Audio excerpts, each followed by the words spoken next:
Well, friends, family, and local law enforcement are still looking for a missing hiker.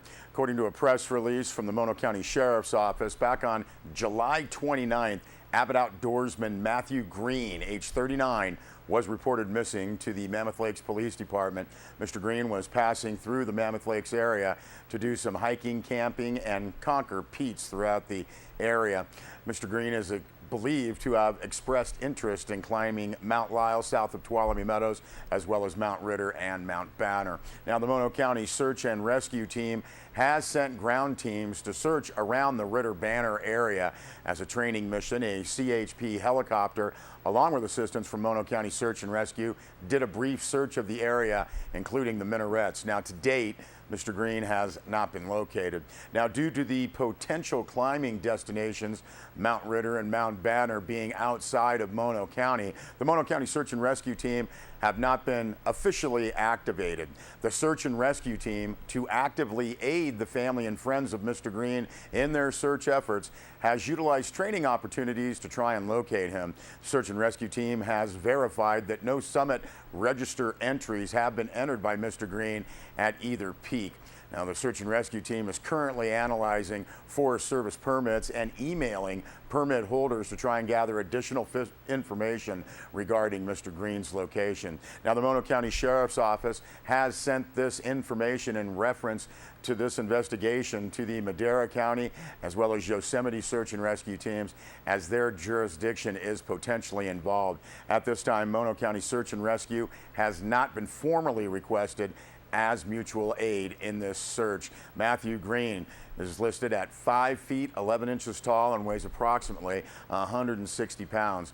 Anyone with any information on Mr. Green's whereabouts or other tips for this investigation, you're encouraged to call Detective Doug Hornbeck at the Mammoth Lakes Police Department, 760-934-2011, or the Mono County Sheriff's Office at 760-932-7549, extension 7. Well, the Bishop Police Department would like to make the public aware of still another phone scam circling the Bishop area. The Bishop Police Department has received reports advising that local residents are receiving phone calls from someone who is identifying himself as a Medicare representative. The press release from the Bishop Police Department says a heavily accented speaking male subject tells the caller he is from Medicare and needs to get the name of the bank they use. Now, if asked why, the representative continues by saying he needs the name of the bank or the bank routing number, or else the Medicare card will be canceled. Now, if you hang up the phone, they try to call back again and use scare tactics in order to obtain the bank information. Now, the number that the representative calls from is no good and you cannot call back. The Bishop Police Department recommends that if you receive this type of call, never provide any of your personal information over the phone. And if you have any concerns regarding your Medicare card, to contact the company itself.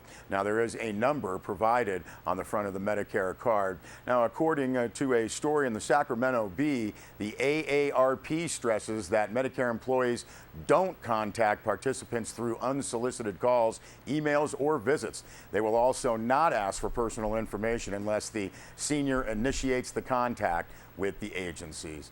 Now, the Bishop Police Department knows and says that there are phone scams occurring in our area, so please protect your information and never give out any important information over the phone.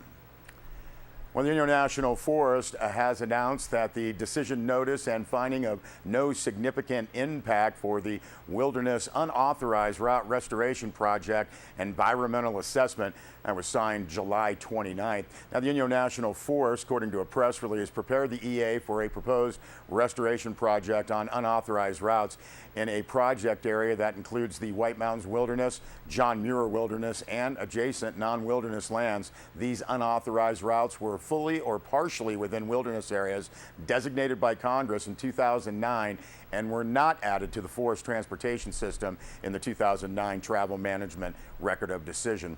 Now, the press release states that the modified proposed action is the selected alternative for implementation. The forest will conduct restoration activities on 58 unauthorized routes in the project area. And the restoration activities include 6 types of treatments: decompact surface soils on routes, reestablish natural contours on route surfaces, install native vertical mulch, spread native mulch, install water bars or similar water diversion structures, and transplant seed with native plants on the non-wilderness portion of routes. All activities within wilderness will be conducted by hand using non-mechanized tools or transportation. Now, the selected alternative will enable the forest to best meet the purposes to prevent illegal vehicle trespass in wilderness and promote natural revegetation processes on the routes, according to that press release. The decision notice and finding of no significant impact are available in hard copy format or can be viewed on the Inyo National Forest website, and that is fs.usda.gov. And if you would like some more information, you can contact project leader Jeff Novak at 760-876-6231. We'll be back with more news.